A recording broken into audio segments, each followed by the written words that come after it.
పూరా local. IIT JEE మరియు neat కోర్సులలో జాయిన్ అవ్వాలి అనుకుంటున్నారా? అయితే ట్యూరిటో క్లాసులలో జాయిన్ అవ్వండి. 2022-23 సంవత్సరాలలో అత్యుత్తమమైన ర్యాంకులు సాధించిన ఘనత మా విద్యార్థులదే. 11 మరియు 12వ తరగతుల కొరకు అడ్మిషన్స్ జరుగుతున్నవి. నమస్తే, నేను ప్రియాంక. వెల్కమ్ టు పూరా లోకల్. ముందుగా హెడ్లైన్స్. ఏపీ కేబినెట్ భేటీ, పలు నిర్ణయాలకు మంత్రివర్గం ఆమోదం. ఈ నెల 22 నుంచి ఏపీ అసెంబ్లీ సమావేశాలు. ఈ నెల 18 నుండి రుణమాఫీ ప్రాసెస్ మొదలుపెట్టి ఆగస్టు 15 నాటికి కంప్లీట్ చేయాలని ప్రభుత్వం నిర్ణయం. పార్టీ మారిన ఎమ్మెల్యేల సభ్యత్వాలను రద్దు చేయాలన్న కేటీఆర్, చేతల పాలన పోయి షరతుల పాలన వచ్చిందన్న హరీష్ రావు. రైతు రుణమాఫీ నిబంధనలే రైతుకు ఉరితాడు, రైతులను ఈ సర్కార్ వంచిస్తోందన్న ఈటెల రాజేందర్. జమ్మూ కాశ్మీర్లో ఎదురుకాల్పుల్లో 4 సైనికుల మృతి, ప్రతిచర్యకు పూర్తి స్వేచ్ఛ ఇచ్చిన రాజ్నాథ్. వివరాల్లోకి వెళ్తే సీఎం చంద్రబాబు అధ్యక్షతన జరిగిన ఏపీ రాష్ట్ర కేబినెట్ సమావేశం ముగిసింది. వెలగపూడిలోని రాష్ట్ర సచివాలయంలో జరిగిన ఈ సమావేశంలో పలు నిర్ణయాలకు మంత్రివర్గం ఆమోదం తెలిపింది. ల్యాండ్ టైటిలింగ్ యాక్ట్ రద్దు బిల్లుకు కేబినెట్ ఆమోదం తెలిపింది. కొత్త ఇసుక విధానం అమలుకు ఆమోదం లభించింది. నూతన ఇసుక పాలసీ అమలు కోసం త్వరలోనే విధి విధానాలు రూపొందించాలని మంత్రివర్గం నిర్ణయించింది. పౌర సరఫరాల శాఖ 2,000 కోట్ల రూపాయల రుణం తీసుకునేందుకు ప్రభుత్వం గ్యారంటీకి ఆమోదం లభించింది.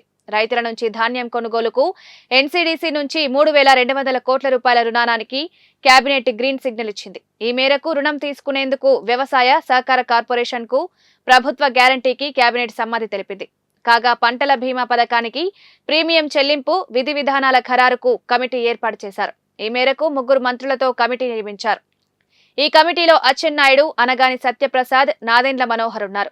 2 రోజుల్లో చర్చించి అధికారులతో మాట్లాడి ఒక నిర్ణయానికి రావాలని కమిటీని సీఎం చంద్రబాబు ఆదేశించారు.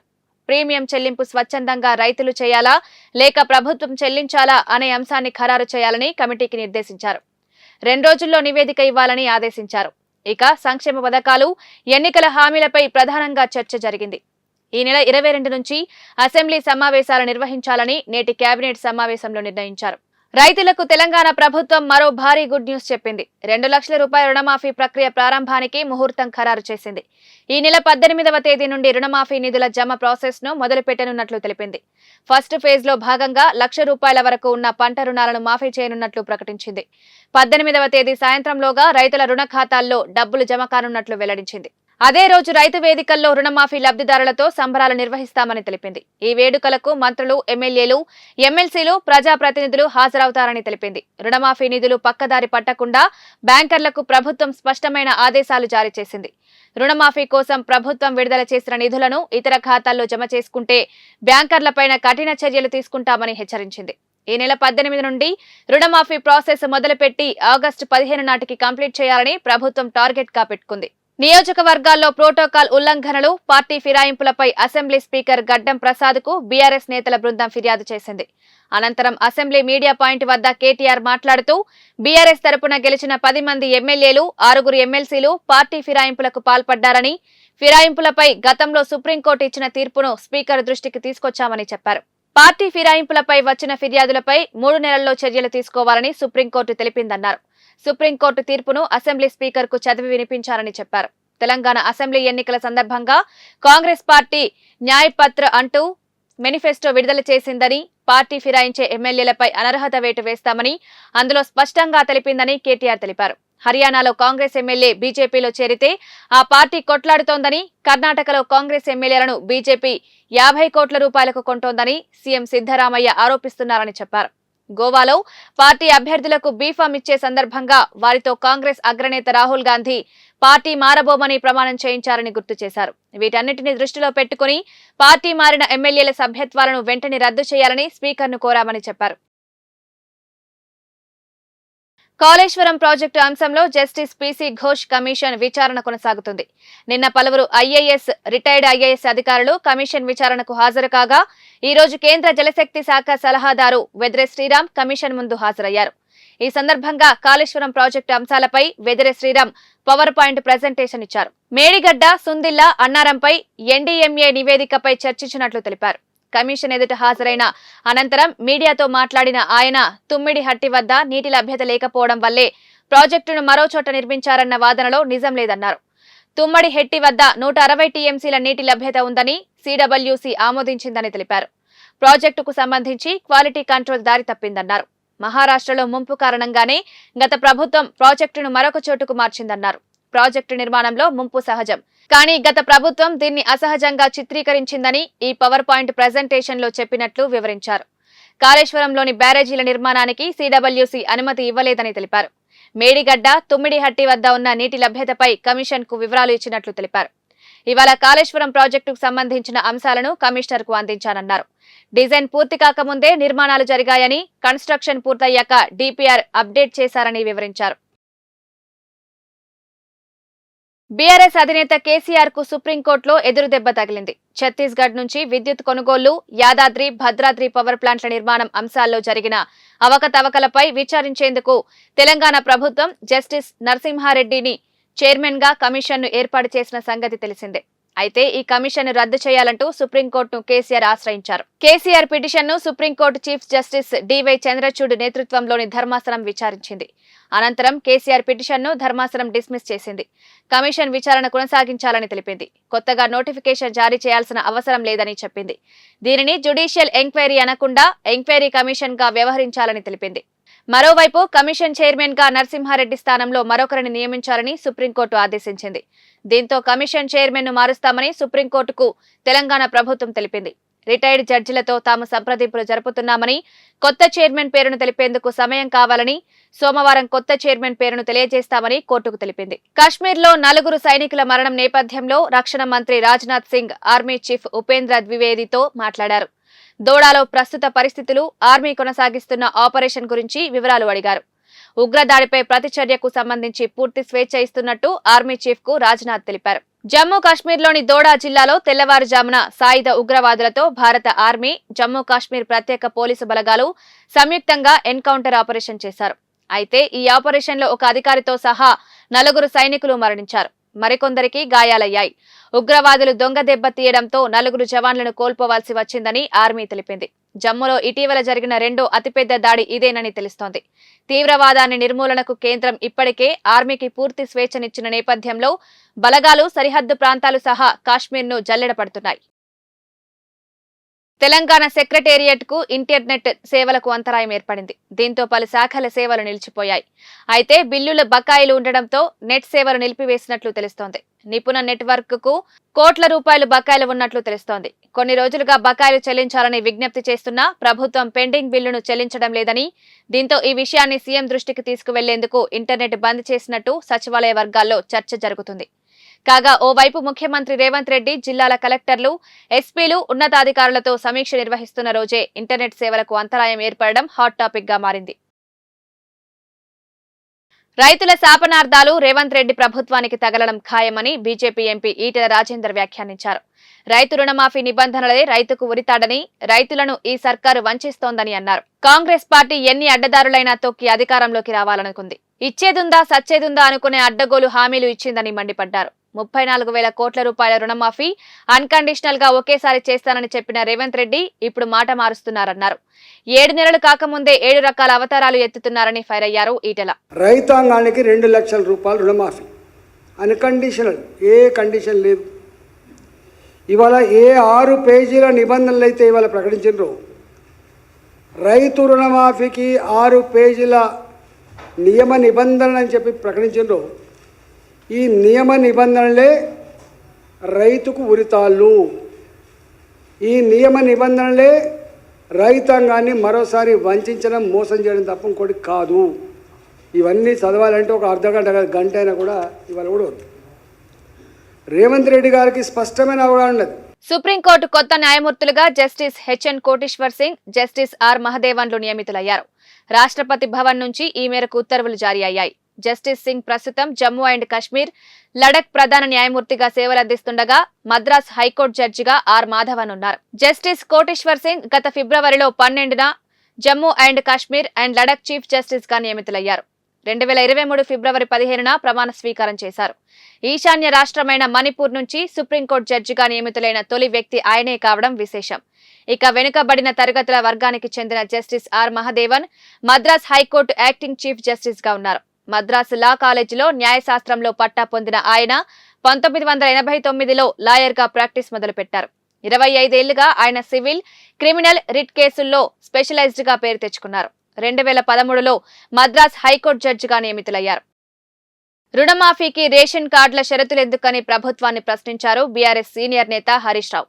చేతల పాలన పోయి షరతుల పాలన వచ్చిందన్నారు. రేషన్ కార్డులు చూసి రుణం ఇచ్చారా అని నిలదీశారు. ఇన్ని షరతులంటే రైతులను మోసం చేయడమేనని మండిపడ్డారు. కుటుంబం, రేషన్ కార్డు అనే షరతులు ఎత్తేయాలని డిమాండ్ చేశారు. ఇక పీఎం కిసాన్ నిబంధన తీసుకోవడం అంటే 39 లక్షల మంది రైతుల రుణమాఫీ ఎగ్గొట్టడమేనని హరీష్ అన్నారు. రైతు రుణమాఫీ అంశంపై అసెంబ్లీలో ప్రభుత్వాన్ని ఎండగడతామన్నారు. పీఎం కిసాన్ డేటాను కూడా మేము అమలు చేస్తాం అని చెప్పి ఈ నిబంధనలో చాలా స్పష్టంగా చెప్పారు. 4.13లో ఏమంటారంటే కేంద్ర ప్రభుత్వం అమలు చేసే పీఎం కిసాన్ మినహాయింపులను రాష్ట్ర ప్రభుత్వం వద్ద డేటా లభ్యంగా ఉన్నంత మేరకు మరియు ఆచరణాత్మకంగా అమలు చేయడం వీలైనంత వరకు పరిగణలోకి తీసుకోబడుతుంది. ఇప్పటికే పేపర్ల లీక్లు వచ్చినాయి. మేము కేంద్ర ప్రభుత్వం నుంచి ఇన్కమ్ ట్యాక్స్ కట్టోళ్ళు తెప్పించినాం, మేము ఉద్యోగుల డేటా తెప్పించినాం, పీఎం కిసాన్ నిబంధనలు అన్ని కూడా తెప్పించుకున్నాం.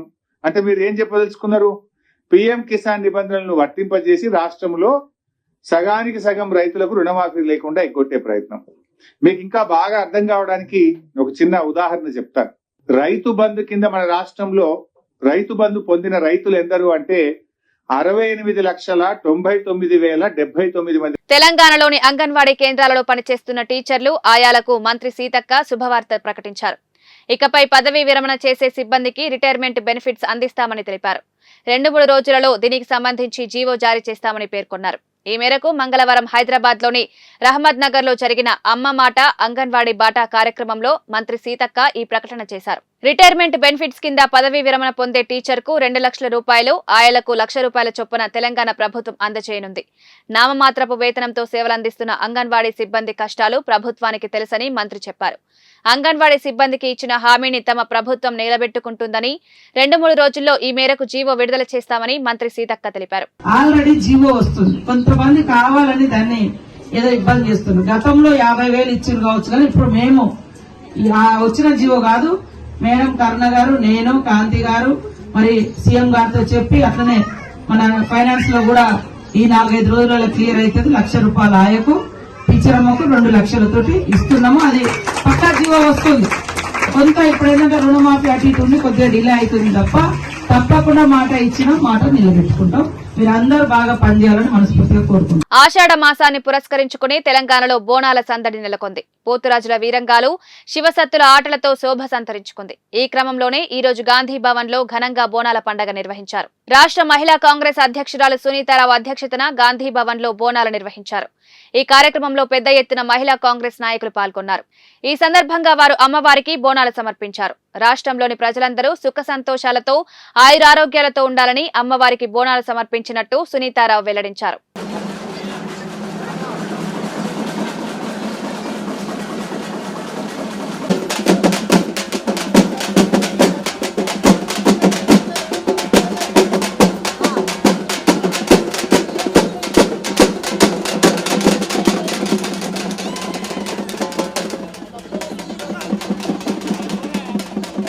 ఏపీలో ఈ ఏడాది జరిగిన సార్వత్రిక ఎన్నికల్లో టీడీపీ కూటమి ఘన విజయం సాధించి నూతన ప్రభుత్వాన్ని ఏర్పాటు చేసింది. ఈ నేపథ్యంలో ముఖ్యమంత్రిగా బాధ్యతలు స్వీకరించిన టీడీపీ అధినేత చంద్రబాబు రాష్ట్రాభివృద్ధిపై ఫోకస్ పెట్టారు. ఈ క్రమంలో ఎన్నికల సమయంలో ఇచ్చిన హామీలపై టీడీపీ కూటమి ప్రభుత్వం ప్రత్యేక దృష్టి పెట్టింది. ఎన్డీఏ కూటమి ప్రభుత్వం హామీల్లో భాగంగా కర్ణాటక, తెలంగాణ తరహాలో ఆర్టీసీ బస్సుల్లో మహిళలకు ఉచిత బస్సు ప్రయాణం హామీని అమలు చేయడానికి తాజాగా తేదీని ప్రకటించారు. రాష్ట్రంలో ఆగస్టు 15 నుంచి మహిళలకు ఆర్టీసీ ఉచిత బస్సు ప్రయాణం ప్రారంభించనున్నట్లు మంత్రి అనగాని సత్యప్రసాద్ ప్రకటించారు. బీఆర్ఎస్ నాయకురాలు ఎమ్మెల్సీ కవిత అస్వస్థతకు గురయ్యారు. ఢిల్లీ లిక్కర్ స్కామ్ కేసులో భాగంగా ప్రస్తుతం తిహార్ జైల్లో ఉన్న కవిత మంగళవారం అనారోగ్యం పాలయ్యారు. గమనించిన జైలు అధికారులు చికిత్స నిమిత్తం కవితను వెంటనే దీనదయాల్ ఆసుపత్రికి తరలించారు. ప్రస్తుతం వైద్యులు ఆమెకు చికిత్స అందిస్తున్నారు. కవిత ఆరోగ్య పరిస్థితి ఎలా ఉందనేది తెలియాల్సి ఉంది. కాగా ఢిల్లీ లిక్కర్ స్కామ్ కేసులో అరెస్ట్ అయిన కవిత జ్యుడిషియల్ రిమాండ్ లో భాగంగా ప్రస్తుతం ఢిల్లీలోని తిహార్ జైల్లో ఉన్నారు. ఈ కేసులో బెయిల్ కోసం కవిత విశ్వ ప్రయత్నాలు చేసినా ఆమెకు నిరాశ ఎదురవుతోంది. కిరాణా షాప్ లో చాక్లెట్స్ మాటున గంజాయి దందా నిర్వహిస్తున్న ఉదంతానికి పోలీసులు చెక్ పెట్టారు. జగద్గిరిగుట్ట పోలీసులు తెలిపిన వివరాల ప్రకారం జగద్గిరిగుట్ట పిఎస్ పరిధిలో గల లెనిన్ నగర్ కిరాణా షాప్లో సునీతాదేవి గోస్వామి అనే మహిళ గత కొంతకాలంగా గుట్టు చప్పుడు కాకుండా గంజాయి చాక్లెట్స్ విక్రయిస్తోంది. సమాచారం అందుకున్న బాలానగర్ ఎస్ఓటీ పోలీసులు ఆ కిరాణా షాప్ పై ఈ రోజు దాడులు నిర్వహించారు.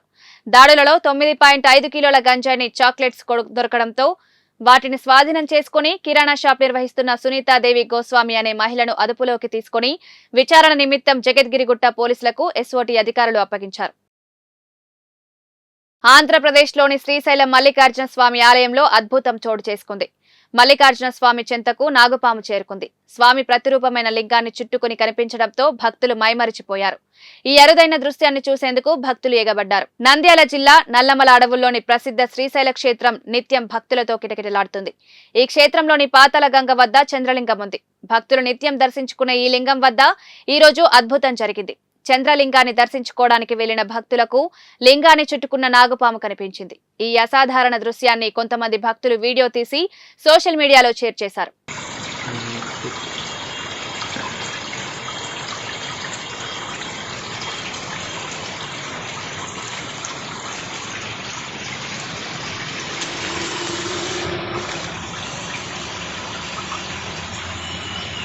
పారిశ్రామిక దిగ్గజం ఆనంద్ మహీంద్ర ట్విట్టర్ లో యాక్టివ్ గా ఉంటారు. తాజాగా ఆయన చేసిన ట్వీట్ ఆకట్టుకుంటోంది.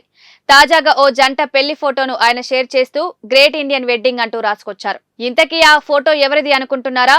అనంత్ అంబానీ, రాధికా మర్చెంట్ దైతే అస్సలు కాదు. అమెరికా ఉపాధ్యక్ష అభ్యర్థి Ohio senator J D Vance, Usha Chilukuri పెళ్లి ఫోటో. మనం సెలబ్రేట్ చేసుకునేందుకు మరో గ్రేట్ ఇండియన్ వెడ్డింగ్ అంటూ ఆయన చేసిన పోస్ట్ సోషల్ మీడియాలో తెగ వైరల్ అవుతోంది. ఇక వాన్స్ సతీమణి ఉషా తెలుగు మూలాలున్న వ్యక్తి. కొన్ని దశాబ్దాల క్రితమే ఆంధ్రప్రదేశ్ నుంచి వెళ్లిన వారి కుటుంబం అమెరికాలోనే స్థిరపడింది. అక్కడే సెటిల్ అయిన ఆమె తన వివాహాన్ని హిందూ సంప్రదాయ పద్ధతిలో చేసుకోవడం విశేషం. ఇవి బులెటిన్ అప్డేట్స్. కీప్ వాచింగ్ పురా లోకల్. ఐఐటి, జేఈఈ మరియు నీట్ కోర్సులలో జాయిన్ అవ్వాలి అనుకుంటున్నారా?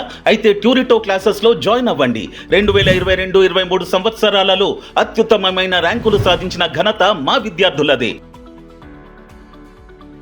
మా దగ్గర నైపుణ్యత సాధించిన లెక్చరర్ల చేత బోధన మరియు నిరంతర పర్యవేక్షణ కొరకు యాప్ సౌకర్యం కూడా కలదు. విద్యార్థుల కొరకు ప్రత్యేక హాస్టల్ సదుపాయం కలదు. 11 మరియు 12వ తరగతుల కొరకు అడ్మిషన్స్ జరుగుచున్నవి. మీ దగ్గర ఉన్న బ్రాంచ్లలో ఇప్పుడే అడ్మిషన్ పొందండి.